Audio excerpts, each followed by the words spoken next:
Salamat sa patuloy na pagsuporta sa ating channel, ang asawa kong tinitingala ng lahat, ating subaybayan ang buhay ni Daryl Darby. Malaking pasasalamat ko sa lahat ng taga-subaybay. Kabanata 4131. Umatras at bumilid si Mona para panoorin ang paglalaban. Tila bato at walang ekspresyon ang kanyang mukha. Sumusobra. Gumawa ka ng mga nakakamuhing bagay pero pinaalis ka lang sa Demon Tribe bilang parusa. Maaaring mabait ang aking ama, pero hindi ko iyong mabibigay sa'yo. Hindi ka makakatakas dito, kukunin ko ang mga binti mo. Walang pakialam si Oliver sa mga pag-iyak ni Mona, buong puso siyang nakatuon sa mga mandirigma ng White Tiger na nasa kanyang harapan. Sa isang kisap mata ay lumipas ang ilang round. Napabagsak niya ang White Tiger Warriors bago siya tumamba sa sahig at naubusan ng kahit anong enerhiya para magpatuloy sa pakikipaglaban. Si Oliver ang anak ng Black Tortwa King kaya mayroon siyang hindi maipagkakailang kakayahan. Padalos-dalos si Oliver nang lumaki siya. Mayabang ang ekspresyon sa kanyang mukha nang sugurin niya si Mona. Gusto mong baliin ang aking mga binti sa tulong ng mga lalaking iyan. Bakit mo naisip na isa iyong magandang ideya? Namula sa galit si Mona. Hindi ako makapaniwalang hindi ka nahihiya ngayon. Paniguradong gusto mong mamatay. Lumipad sa ere si Mona at sumali sa digmaan laban kay Oliver. Mabilis bumaliktad ang pangyayari sa tulong ni Mona. Mapunta ka sa impyerno, Oliver. Sa wakas at nakahanap ng tiyempo si Mona para umatake. Hinampas niwa ang kanyang palad sa likod ni Oliver. Mukhang mabagal at banayad ang pag-atake, pero nabutas ang kapaligiran dahil sa nakakatakot na lakas. Tanging sa mga mandirigma ng White Tiger lamang nakatuon ang atensyon ni Oliver. Wala siyang pakialam sa mga nangyayari sa kanyang likuran. Walang paraan para maiwasan niya ang pag-atake ni Mona. Nang sumunod na segundo ay malakas na hamampas ang palad ni Mona sa likuran ni Oliver. Parang isang sirang saranggolang napaoras si Oliver, sinundan ito ng sigaw ng paghihirap. Malakas siyang bumagsak sa isang talampas, sumirit ang dugo mula sa kanyang dugo at kaagad na namutla. Isa kang mangmang. Nagkistas ng ngipin si Oliver, tinitigan niya ng masama si Mona. Iyan na ba ang lahat ng kayang gawin ng White Tiger King? Mga nakakamuhi at maduming pag-atake. Kumilos si Oliver para tumayo, pero masyado siyang nasaktan para gamitin ang kahit kaunting lakas niya. Matindi siyang nasugatan sa unang atake. Bumagsak sa sahig si Mona. Namutla ang kanyang mukha. Marumi ako umatake. Isa nga yung malaking kabaitan kumpara sa ginawa mo sa aking kapatid. Mabilis na lumapit si Mona. Nilabas niya ang mahabang espada at walang awa itong itinusok sa kanang kamay ni Oliver. Arg! Napasigaw si Oliver sa sakin nang tumusok ang sakit sa kanyang braso. Sumirit ang sariwang dugo mula sa sugat at napinturahan ng kulay pula ang kalahating katawan niya. Pero mukhang hindi natuwa si Mona. Muli niyang nilabas ang mahabang espada mula sa sugat. Itinaas niya ang kanyang paa at tinapakan ang mukha ni Oliver. Halos madungisan mo ang kadalisayan ng aking kapatid. Dahil doon ay dapat kong makuha ang buhay mo. Huwag! Natarante si Oliver nang maramdaman niya ang nakakakulo ng dugong aura ni Mona. Nawala sa kanyang anyo ang lahat ng bravado. Huminga siya ng malalim sa gulat at nagmakaawa. Lady Mona, nangyari na sa akin kung anong dapat ang para sa akin. Pakiusap, hayaan ninyo akong mabuhay. Napuno ng galit si Oliver sa sitwasyon. Nawalan siya ng tahanan, pagtapos ay kailangan niyang harapan ang mga pag-atake ng maliit na batang babaeng tulad ni Mona. Paano pa siya babalik sa Demon Tribe pagtapos ng pangyayaring iyon? Pero kailangan niyang manatiling buhay kahit ano pa ang mangyari. Nagmamakaawa ba siya sa babae? Malamig na tumawa si Mona nang makita ang pangmamaliit sa kanyang mga mata. Gusto mong mabuhay? Sige, bibigyan kita ng tsansa para gawin iyan. Aminin, mong isa kang tunay na nakakadiring barbaro at maaari kong pag-isipan ang tungkol dito. Isa akong nakakadiring barbaro, mas masahol pa kaysa sa isang animal. Hindi nag-alangan si Oliver, malakas siyang sumigaw. Galit na napamura si Oliver sa kanyang puso nang gawin niya iyon. Ang kapal ng mukha ni Mona para ipahiya siya ng ganoon. Imposibleng magdahan-dahan siya sa babae kung sakaling mang maaawa siya sa lalaki balang araw. Parang natuwa si Mona sa naging pag-uugali ni Oliver, pero hindi iyon sapat. Umiling siya. Hindi, sa tingin ko ay hindi ka seryoso. Gusto kong sampilan mo ang sarili mo. Ano? Nanginig at nanigas ang katawan ni Oliver at napuno ng galit ang kanyang puso. Kabanata 4132. Hindi mapigilan ni Oliver ang kanyang galit nang titigan niya si Mona. Hindi magtatangkang kumilos ng ganoon si Mona sa harap ng lalaki. Kung noon ito nangyari, ginamit niya ang lakas ng bilang para tuluyan itong ipahiya. Nakita ang malamig na mukha ni Mona nang manatiling hindi gumagalaw si Oliver. Tinapakan niya ang paa ni Oliver at nagsalita. Anong nangyari? Bakit hindi ka kumikilos? Kung ayaw mo ay sasaksakin ko ang kabilang braso mo at tatanggalin ko ang magkabilang binti mo. Ikinuwi ni Mona ang mahabang espadang hawak niya nang magsalita siya, handa itong umatake anumang oras. Seryoso ba siya? Lapalunok si Oliver at nagsalita. Sige, gagawin ko. Pagtapos ay itinaas ni Oliver ang kanyang kamay at paulit-ulit na sinampal ang sarili. Sinampal niya ng malakas ang sarili sa pagtangkang hahayaan siyang mabuhay ni Mona. Hindi nagtagal bago mamaga ang kalahati ng kanyang mukha nang tumulo ang dugo mula sa gilid ng kanyang bibig. Ginawa ni Oliver ang lahat para hindi tingnan si Mona habang sinasaktan niya ang sarili. Mukha siyang masunurin pero ilang milyong beses siyang napamura sa sarili. Mona, nawalan ng lakas si Oliver. Tumigil siya para tingnan si Mona at maingat na nagtanong. Masaya ka na ba ngayon? Tapos na ako. Pakiusap, patawarin mo ako kahit ngayon lang. Itinaas ni Mona ang kanyang paa, nakita ang multo ng ngiti sa kanyang mukha. Sok. Sa tingin ko ay sobrang masunurin ka. Tinansa ni Mona si Oliver, tumagos sa malayalong niyang mukha ang lamig. Hindi ba't magiging isang malaking kawalan ng hustisya para sa kapatid ko kung patatawarin kita?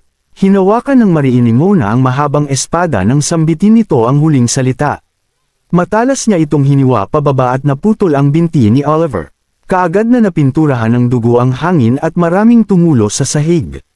Arg! Nakakakulo ng dugo ang naging sigaw ni Oliver, namula ang kanyang mga mata nang lamunin siya ng sakit at halos mahimatay.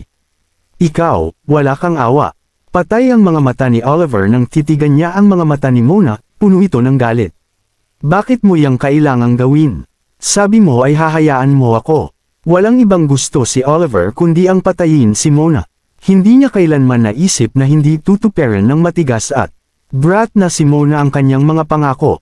Hiniwa niya ang mga binti ng lalaki kahit na sinabi niyang hahayaan niya itong mabuhay. Bahagyang umisi lamang si Mona sa galit ni Oliver. Puno ng kalamigan ang boses nito. Nasa tamang katinuan ka ba, Oliver? Sabi ko ay hahayaan kitang mabuhay, hindi ang mga binti mo. Naging sanggal ang ngiti ni Mona. Papakitaan kita ng awa sa pamaagitan ng pagkuha lamang sa mga binti mo at hindi sa buhay mo. Maaari ka pang mabuhay kung suswertehin ka. Pagtapos ay tinipon ni Mona ang mga mandirigman ng White Tiger at umalis. Pinanood ni Oliver ang paglaho ni Mona sa distansya at naramdaman niya ang matinding galit at pagkamuhi. Inis na siya sa nangyaring pagpapaalis sa kanya sa Demon Tribe. Isang oras lang ang nakalipas. Pagtapos ay pinahiya siya ni Mona at pinutulan ng dalawang binti. Iyon ang galit na hinding-hindi niya mabibitawan. Galit na napamura si Oliver. Ipinapangako ko ang tunggalian laban sa White Tiger Tribe hanggat nabubuhay ako. Dapat kong maging layunin ang pabagsakin silang lahat, at ngayon ay hindi ako magpapahinga hanggat hindi ko yun nagagawa. Arg! Sumigaw sa langit si Oliver. Dumilim ang kanyang paningin, bumagsak siya at nawalan ng malay. Samantala, sa mabatong silid, lumipad sa ere ang letigo ni Morticia, tila isa itong kidlat na tumama sa likod ni Daryl at paulit-ulit na humiwa. Sa isang kisap mata ay walang nakitang kahit isang walang marka sa likod ni Daryl.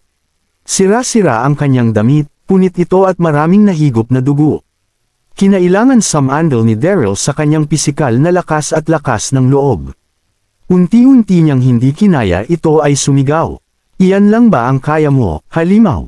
Naglabas ng galit sa isang bilanggo dahil hindi nagtagumpay ang ginawa mong pag-atake sa Imperial Sky Palace. Itinadhanang makita ng lahi ng mga halimaw ang sariling pagkamatay dahil sa kung paano mo gawin ang mga bagay. Paniguradong gusto mong mamatay. Nakita ang lamig sa mukha ni Morticia nang paulit-ulit niyang hinampas ang letigo sa katawan ni Daryl. Kabanata 4133. Naghatid ng nakakawasak ng kaluluwang sakit ang bawat paghataw nito sa katawan ni Daryl. Dumilim ang kanyang paningin at maaari siyang mahimatay anumang oras. Tama si Morticia, kasing lakas ng kulog ang Ivory Whip, ginawa ito para pabagsakin ang mga sundalo ng Godly Region. Kahit na mayroong kapangyarihan ng Bird Ancestor ang katawan ni Daryl, bumagsak ito makalipas ang kalahating oras. Nawalan din ng pasensya si Morticia. Binawi niya ang Ivory Whip at malamig na nagsalita. Wala kang mapapala sa paglaban sa lahi ng mga halimaw. Bibigyan kita ng huling pagkakataon para pag-isipan maigi ang mga bagay. Sana ay nakakatuwa ang maging sagot mo pagbalik ko. Tumalikod si Morticia para umalis sa mabatong kwarto. Walang ibang gusto si Morticia kundi ang patayin kaagad si Daryl. Pero nang muli niya itong pag-isipan, si Daryl pa rin ang Nine Heaven Sage ng Godly Region at mayroong itong malapit na relasyon sa Demon Tribe. Magagamit siya sa hinaharap. Gusto siyang panatilihin ng babae sa ngayon. Huminga ng malalim si Daryl nang kumalma siya pagkaalis ni Morticia. Bumagsak siya sa sahig pagtapos niyang subukang tumayo ng matagal sa harap ni Morticia. Nang umalis ang babae ay hindi na niya kaya pang manatiling nakatayo. Walang nagawa si Daryl ng sandaling iyon. Binigyan siya ng huling babala ng Fiend Martyr. Susuko kaya siya sa babae at sa lahi ng mga halimaw? Kung oo ay hindi na siya makakabalik sa Nine Mainland kailanman. Kung hindi naman ay paniguradong papatayin siya ni Morticia. Dumilim ang kanyang paningin sa gitna ng dilema, nahimatay siya. Ngumiwi sag-alit ang napakagandang mukha ni Morticia nang maglakad siya palabas ng mabatong kwarto. Nakaramdam siya ng sobrang lungkot. Napuno ng matinding galit si Morticia nang maisip niya kung gaano kitigas si Daryl. Marami nang nahuling bilanggo si Morticia bilang isa sa 12 Fiend Martyrs. Kasama rito ang malalakas na miyembro ng Demon Tribe hanggang sa mga opisyal ng Godly Region. Sumuko silang lahat sa babae at sinunod ang bawat salita nito, wala ni isa ang Humanagal. Subalit isang malinaw na natatangi si Daryl. Sumama ka sa akin. Lumingon si Morticia sa dalawang halimaw na mandirigma. Titingnan ko ang paligid. Walang magawa sa kampo ng mga halimaw dahil hindi pa rin sila nakaisip ng paraan para makapasok sa Imperial Sky Palace. Gustong tumulong ni Morticia para mabawasan ang mga problema ng Archfiend Antigonus pero hindi siya makaisip ng paraan kung paano. Wala siyang ibang magagawa kundi ang lumabas para alisin ang inis dahil sinamahan ang problema ng pagiging matigas ni Daryl. Sumagot ang mga halimaw na mandirigma bilang pagkilala ng sundin nila ang pamumuno ni Morticia at lumipad ito papunta sa direksyon ng Mings bundok. May biglang napansin si Morticia makalipas ang ilang sandali. Nagdahan-dahan siya at sinubukang tingnan kung ano iyon. Mukhang napansin din ito ng mga halimaw na mandirigmang nasa likuran niya. Sumigaw ang isa sa mga ito. Doon, Honorable Fiend Martyr. Mukhang isa iyong tao. Lumingon ang lahat sa direksyon nito. Mayroong isang anyong nakahiga sa mga burol, mukha itong balot sa maduming dugo. Mukhang halos patay na ito. Mayroon itong katabing putol na mga binti, at maraming nagkalat na dugo sa sahig. Isa iyong madyugo at nakakapanindig balahibong senaryo. Iyon ay si Oliver. Kumunat ang noo ni Morticia at tumahimik. Nagsalita siya, tara't tingnan natin. Mabilis siyang lumipad papuntang bundok. Mabilis siyang sinundan ng mga hamilaw na mandirigma. Nang lumapag sila sa bundok ay mabilis na lumapit ang mga halimaw na mandirigma para tingnan ang kondisyon ni Oliver. Di nagtagal at nagbigay ng balita ang isa sa mga halimaw na mandirigma kay Morticia. Honorable Fiend Martyr, mukhang nagmula siya sa Demon Tribe. Mayroong Black Tortoise Crest ang kanyang katawan. Pagtapos ay nagsalita ang isa pang halimaw na mandirigma. Buhay pa rin siya, dapat ba natin siyang patayin? Lahat ng miyembro ng Godly Region, pati ang mga tao ay kalaban ng lahi ng mga halimaw. Hindi pa, umiling si Morticia nang aatake na ang halimaw ng mandirigma. Panatilihin siyang buhay at ibalik siya. Hindi natuwa si Morticia sa Demon Tribe. Walang pag-alangan niyang pinatay si Oliver kung noon ito nangyari. Pero nagbago ang kanyang isip nang maalala niya kung paano sinubukang hanapin ng Archfiend Antigonus ang Demon Tribe. Umalis si Yuda kasama ang 5,000 mandirigma kalahating araw na ang nakalipas at wala pa rin kahit anong balita. Baka wala pa siyang nahahanap na bagong teritoryo. Maaaring sinwort lang siya sa ilalim ng mga pangyayari nang madaanan niya ang isang demon warrior. Masusunod, Honorable Fiend Martyr. Sumagot ang mga halimaw na mandirigma bilang pagsang-ayon. Kasama nila si Morticia nang bumalik sila sa kampo kasama si Oliver sakay ng isang dehila. Kabanata 4134. Samantala, hindi gumagalaw si Daryl habang nakahiga ito sa bato sa kampo ng mga halimaw nang subukan niyang ibalik ang kanyang enerhiya. Mayroon siyang fairy soul at kapangyarihan ng bird ancestor, pero sapat ang maraming pagsabog ng galit ni Morticia para maging kalotihing patay siya. Sa puntong iyon ay narinig ang ingay mula sa labas ng kwarto. Naisip niyang bumalik si Morticia, kaya mabilis siyang sumulyap sa pinto. Pero nanatili itong nakasara at walang pumasok doon. Napagtanto ni Daryl na mayroon siyang katabing kwarto. Galing sa kabilang pinto ang narinig niyang ingay. Nahirapang tumayo si Daryl matapos niyang mapagtanto iyon at ika-ikang. Naglakad palapit sa pinto. Sumilip siya sa butas at nagulat sa kanyang nakita. Nasa hallway si Morticia at malamig ang kanyang ekspresyon. Nasa kanyang likuran ang ilang demonyong mandirigma habang hinihila ang isang dagwang anyo. Basang-basa ng pulang likido ang anyo, delikado ang pagiging mapatla ng kanyang mukha. Nakapikit ang mga mata at malinaw na wala siyang malay. Nagtapos sa kanyang mga tuhod ang kayang katawan, puto ang magkabilang gaya nito. Tumigil na ang pagdurugo pero nakakakilabot ang nakalabas nitong mga buto. Iyon ay si Oliver. Siya, kumabog ang dibdib ni Daryl sa realisasyon, naging blanko ang kanyang isipan. Nalito rin siya. Anak ng Black Tortoise King ang lalaki. At mayroon itong mataas na katayuan sa Demon Tribe. Anong nangyari sa kanya at ganyan ang sinapit niya? Napadaan ba siya sa Fiend Tribe at naging lubhang sugatan sa mga pag-atake? Tumango si Monica habang napapaisip si Daryl. Inilapag ni Oliver ang mga halimaw na mandirigma at iniwan ang lalaki sa bato ng may mahinang pagdaing. Gisingin siya. Tumayo si Morticia sa entrada nang bahagya siyang magsalita. Kaagad na kumuha ng balde ng tubig ang dalawang halimaw na mandirigma. Naglakad sila palapit sa entrada at tinapon ang laman nito sa katawan ni Oliver. Nagulat at nagising si Oliver. Nang inig at narinig ang nilalamig na ingay mula sa kanya at huminga siya ng malalim. Nanigas siya sa gulat nang makita niya ang paligid. Nasaan siya? Hindi ba't nawalan siya ng malay sa bundok na iyon? Mas lalo siyang nagulat nang makita niya si Morticia sa pintuan. Bumabaw ang kanyang paghinga. Napakaganda. Perpekto siya. 100 beses ang kalamangan ng kanyang ganda kumpara kay Leia at sa kapatid nito. Naramdaman ni Morticia ang pagtitig ni Oliver at naging hindi ito komportable. Sa parehong sandali ay dali-daling lumapit ang isang halimaw na mandirigma. Inapakan niya si Oliver at sumigaw. Anong lakas ng loob mo para tingnan ng ganyan ang Honorable Fiend Martyr? Paniguradong gusto mong mamatay. Ano? Kumabog ang dibdib ni Oliver. Tumitig siya kay Morticia. Lumakas ang pagkataranta sa kanyang puso. Isang Fiend Martyr ang maganda at macherismang babaeng iyan. Yumuko si Oliver sa gitna ng pagkagulat. Hindi siya nagtangkang muling tumingin kay Morticia, napabulong siya sa takot. Pakiusap, kumalma kayo, Honorable Martyr, hindi ko po sinasadya. Nanatiling hindi gumagalaw ang mukha ni Morticia. Tinitigan niya si Oliver. Sino ka? Anong katayuan mo sa Demon Tribe? Bakit wala kang malay noong nasa bundok ka? Nagalit si Monica sa pagiging bastos ni Oliver, hindi siya humanap ng mali rito. Kailangan niyang malaman kung magagamit niya pa ang lampong lalaki.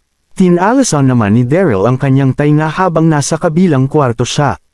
Gusto niyang marinig ang sasabihin ni Oliver. Ako'y, isa sa mga bigong kalungkutan ng ekspresyon ni Oliver nang garalgal siyang magsalita gamit ang nanghihinang boses. Inatake ako. Sinet up ako ni Daryl Darby at tinanggal ako ng White Tiger King mula sa Demon Tribe. Labis nila akong pinahiya ng kanyang anak. Tinanggalan din nila ako ng binti. Sa wakas, nang inig si Oliver nang maisip niya ang nangyari sa kanya. Hinding-hindi sasabihin ni Oliver kay Morticia ang katotohanan kung pinaalis lang siya sa Demon Tribe. Plinanong bumalik ni Oliver sa Demon Tribe. Pero gusto lang niyang maghayganti nang hiwain nito ang kanyang mga binti. Gusto niyang maghayganti sa kanyang sinapit at ibalik kay Mona, sa White Tiger King, at sa buong Demon Tribe kung anong ginawa sa kanya. Kabanata 4135. Nahilo sa gulat ang lahat kabilang na si Morticia at ang mga halimaw na mandirigma. Siya pala ang anak ng Black Tortoise King. Naging ganoon ang kanyang sitwasyon dahil sinubukan niyang iset up si Daryl Darby. Bumalik sa wisyo si Morticia sa kanyang napagtanto. Hindi niya mapigilan ang panunuya at pandidiri. Sa kanyang tingin, hindi ko masasabing hindi mo yan dapat maranasan pagtapos mong gumawa ng nakakamuhing bagay. Isa si Morticia sa 12 Fiend Martyrs kilala sa pagiging walang awa, pero hindi siya mabubuo kapag wala ang kanyang prinsipyo. Kinamumuhian niya ang mga taong nanduga at maduming maglaro. Kaya naman nahirapan siyang intindihin si Oliver. Sa halip ay nakaramdam lamang siya ng galit at pandidiri. Sa parehong sandali ay ngumisi si Daryl habang nasa kabilang kwarto siya. Kaya naging ganoon ang sitwasyon ni Oliver ay dahil sinubukan niya akong iset up. Isesh, dapat lang iyan sa kanya. Tanging ngumiti ng mapait lamang. Ang nagawa ni Oliver sa mga sinabi ni Morticia, hindi siya nagsalita. Tiningnan maigi ni Morticia ang lalaki at magaan ang kanyang tono nang magsalita siya. Anong naisip mo at bakit ka nagmalinis ng mabilis? Gusto mo akong pinan para makapaghiganti ka? Maaari mong sabihin iyan. Tumango si Oliver nang magkiskas siya ng ngipin. Hiling kong makapaghiganti sa ginawang pagpapahirap sa akin. Isa kang makapangyarihang Fiend Martyr at mapagkumbaba akong humihingi ng tulong mo. Nang ningning ang mga mata ni Oliver sagalit nang magsalita siya. Gusto niyang iparanas ang impyerno sa White Tiger King, pati na rin kina Leia at Mona. Hindi napigilan ni Morticia ang lumabas sa kanyang pagsanggol. Nakaka-interes. Bakit dapat kitang tulungan? Nakita ang pagiging yelo sa maamong niyang mukha. Mahinang hamini si Daryl at napabulong siya sa sarili. Nabaliw si Oliver mula sa pagpapahirap sa kanya ni Mona. Bakit siya manghihingi ng tulong kay Morticia kung unang beses niya palang nakita ang babae? Honorable Fiend Martyr. Ngumiti si Oliver nang tiwala siyang magsalita kahit na malamig ang ipinakita ni Morticia. Gugustuhin mo akong tulungan. Magagamit ako ng Fiend Tribe. Paano? Nagningning ang mga mata ni Morticia, mukha siyang interesado. Huminga ng malalim si Oliver nang dahan-dahan siyang magsalita. Dahil alam kong hinahanap mo ang bagong teritoryo ng Demon Tribe at hindi ka pa nagtatagumpay sa paghahanap nito. Hindi ko lamang alam kung nasaan ito, pero pamilyar din ako sa kanilang sistemang pagdepensa. Maaari tayong magkasundo, Honorable Fiend Martyr. Sesaluhan at tutulungan kitang pabagsakin ang Demon Tribe. Kapalit nito ay hahayaan mo akong gawin ang anumang naisin ko sa White Tiger King at sa dalawa niyang anak na babae kapag nagtagumpay tayo. Matapang ang naging tingin sa mukha ni Oliver nang kuminang ang pagkamuhi sa kanyang mga mata. Banayad na nagbuntong hininga si Morticia sa naging kahilingan ng lalaki. Hindi ito nakasagot agad. Nag-isip siya ng malalim. Sa parehong sandali ay kumabog ang dibdib ni Daryl at nagbago ang kanyang ekspresyon. Nawalan ng kontrol si Oliver. Handa siyang talikuran ng buong Demon Tribe para sa mga personal niyang galit. Malalagay sa matinding panganib ang Demon Tribe kapag pumayag si Morticia. Pinilit ni Daryl si Morticia na huwag oo. Alam niyang magandang kasunduan iyon kaya hihindi si Morticia. Sige, lumingon si Morticia para humarap kay Oliver pagtapos ng sandaling katahimikan. Ngumiti at nagsalita siya. Mukhang patas ang usapan. Dadalhin kita roon. Nilingan ni Morticia ang mga halimaw na mandirigmang nasa likuran niya. Dalhin siya sa labas, sa isa sa mga tent. Alagaan niyo siya. Kaagad na naglakad ang ilang halimaw na mandirigma at dinala si Oliver ng may labis na pag-iingat. Hindi sila sinundan ni Morticia, sa halip ay nakita niya ang mga halimaw na mandirigma kasama si Oliver at tumalikod siya para pumunta sa kwarto ni Daryl. Naku po, tapos na siya. Nang inig sa pagkataranta ang utak ni Daryl na parang isang nasusunog na kawali. Naging impormante si Oliver sa lahi ng mga halimaw at pinagtaksilan ang Demon Tribe. Magkakaroon ng malaking sakuna ang Demon Tribe. Kailangan niyang makagawa ng paraan para pigilan ito. Sa pagkakataong iyon ay bumukas ang pinto at bumalik sa wosyo si Daryl. Pagtapos ay naglakad si Morticia papasok ng kwarto. Daryl Darby. Nakita ang ningning ng kasamaan sa mga mata ni Morticia. So, napag-isipan mo na ba? To be continued. Maraming salamat po, mga kamaster. Paki-subscribe, and hit the notification bell para sa susunod nating kabanata.